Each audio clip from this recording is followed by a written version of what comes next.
Hello, cadets. This is Miss Wooten. Hello. And I just want to continue our conversation from earlier today. Today we talked about different learning styles. We talked about kinesthetic, we talked about visual, and we talked about auditory learners. And we figured out where you fit on that spectrum. And now I want to talk about something a little bit different. I want to talk about multiple intelligences, and I want to talk about global and analytical learners. Now, the first piece of this is talking about multiple intelligences. And I want to point out there are some similarities to learning styles with multiple intelligences, and there are also some differences. So here we go without any further ado. This is again part of our Unit 2, What Makes Us Different, and we're going to learn about different intelligences that people can have. So this is review from earlier, but when we talked about different processing styles, we ask the question, do all students need or want the same types of activities to help them learn? And the answer that we came up with was no. They don't all need the same types of activities to help them learn. For instance, not everyone needs hands-on projects. Kinesthetic learners will benefit from that, but auditory learners don't necessarily need that as much. In fact, sometimes auditory learners might get annoyed, and that's okay. We have to have a mix of different things to appeal to multiple learners in our classrooms. The other questions we asked were, how do learning styles impact learning, and how do they impact teaching? They impact learning in a lot of different ways. When it comes to teaching, good teachers at the K to 12 level are going to take their students' learning styles into consideration. When you get to college, however, a lot of your professors are just going to lecture, or they're just going to have a discussion. And that might not fit with everyone's learning style or intelligence style, but one of the reasons that we talk about this is so learners can figure out what works for them, and they can adapt whatever they're doing in their classrooms with the kind of learning style or the kind of intelligence that's going to help them really commit that new information into their long-term memory so that they have really learned it. So the main difference between learning styles and multiple intelligences is that learning styles have to do with how we process information. A kinesthetic learner will process information by doing things with his or her body, whether that means writing as a kinesthetic activity or running around in a circle to help you memorize different shapes in geometry, or whatever that means. A kinesthetic learner is going to have that processing style of learning things through their body. Intelligences are about your aptitude in a certain area. So some people are just naturally really good at English or science or math. And that doesn't necessarily have to do with how they process something, although the two are not unrelated. But you can be a visual learner and you can be naturally gifted at football. Or you can be a kinesthetic learner and be naturally gifted at verbal things like English and social studies. So they're not mutually exclusive. These are just about what you're naturally good at. What we tend to do is when we're really good at something, then that area will appeal to us. So this also has to do with personal appeal and motivation. We're going to want to do the things that we're good at. Now, we still need to practice doing things that we're not good at so that we can get better, right? But when we think about students having multiple intelligences, these are all factors here, okay? So here are the different multiple intelligence styles that we're going to be talking about today. The first one, and this is the one that Miss Wooten is really good at, Miss Wooten is really good at verbal linguistic intelligence. That's mine, okay? That means I really enjoy reading. I really enjoy expressing myself through speaking, writing, both. That's something that I am good at. Now, sometimes you might be good at speaking or writing and not both. It's not all or nothing here, but these are the things that these people tend to be good at. They tend to be pretty good at making connections to things that they've read, movies that they watched.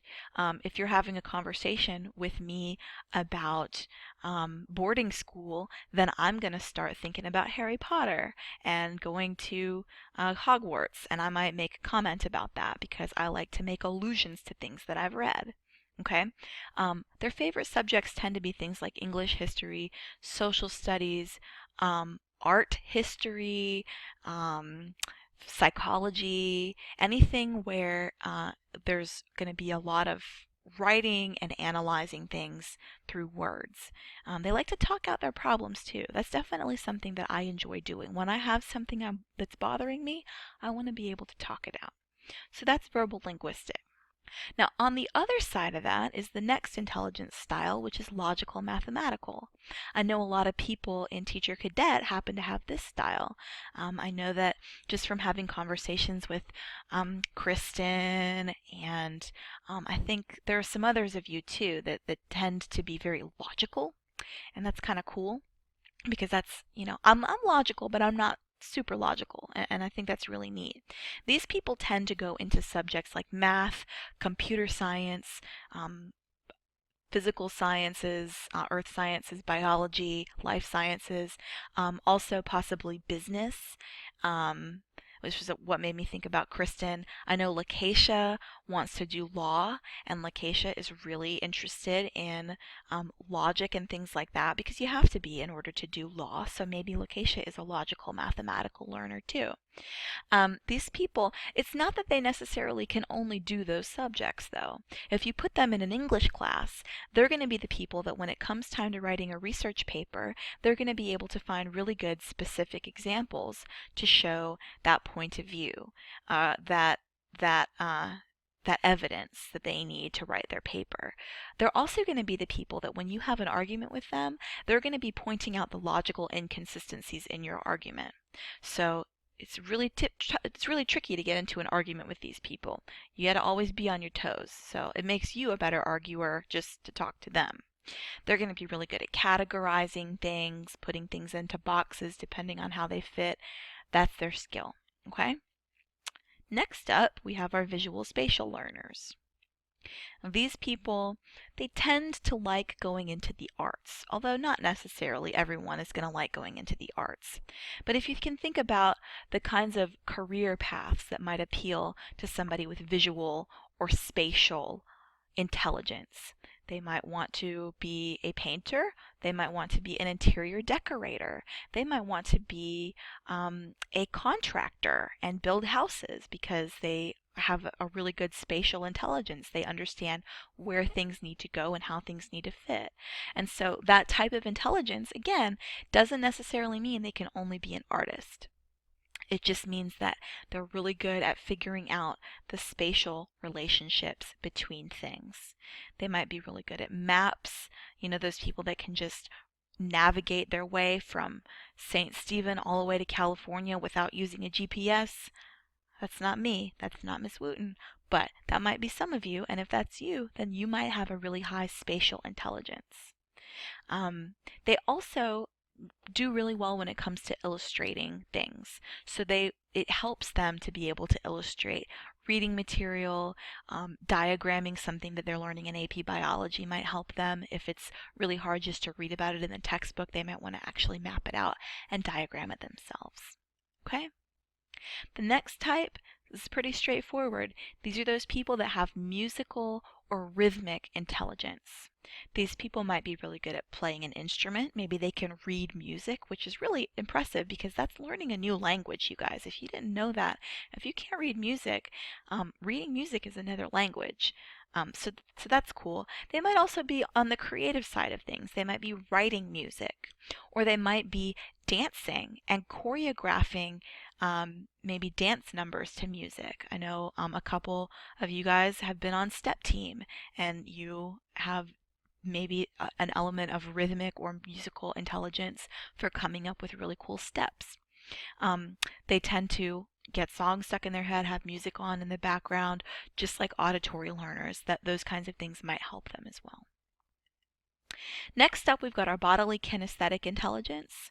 These people are just naturally either interested in or good at or both some kind of physical activity, whether it's sports, whether it's dancing, whether it is mastering some kind of complicated skill, like maybe working on cars or building things with your hands, or growing things in the garden. It can be a skill that you need if you can work some farm equipment.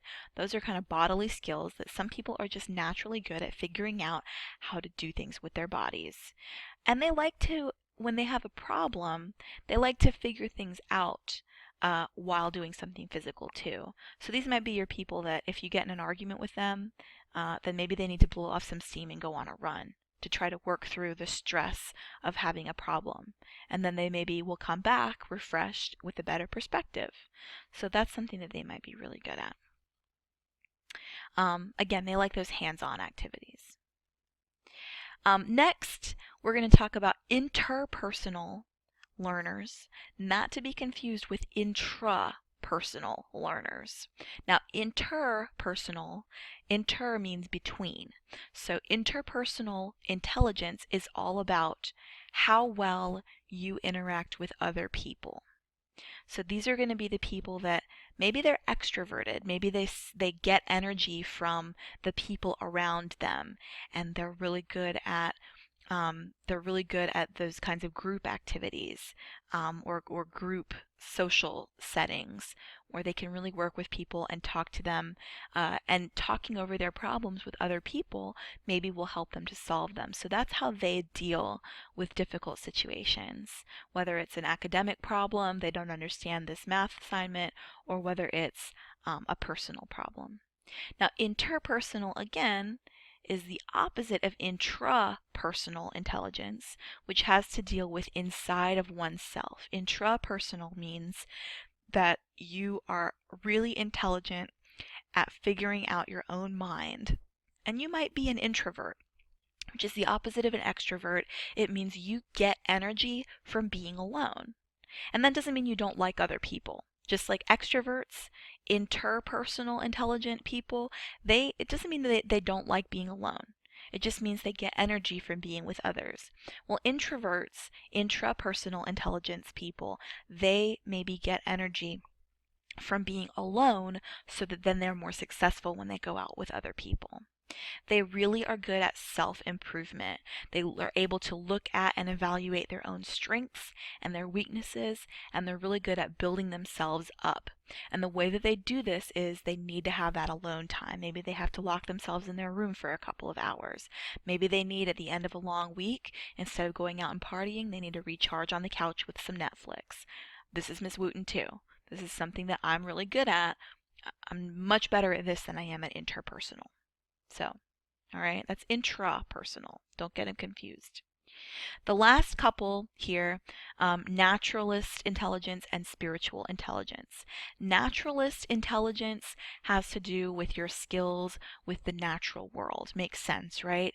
These are the people that tend to go into careers like wildlife management, game wardens, people who are farmers, fishermen, people who are interested in subjects like biology, maybe even social studies when it comes to like the legislation of environmental policies and things like that. And these people are going to be really good. A lot of times veterinarians, if you want to be a veterinarian or a vet tech, this might be you because they're really good with animals too.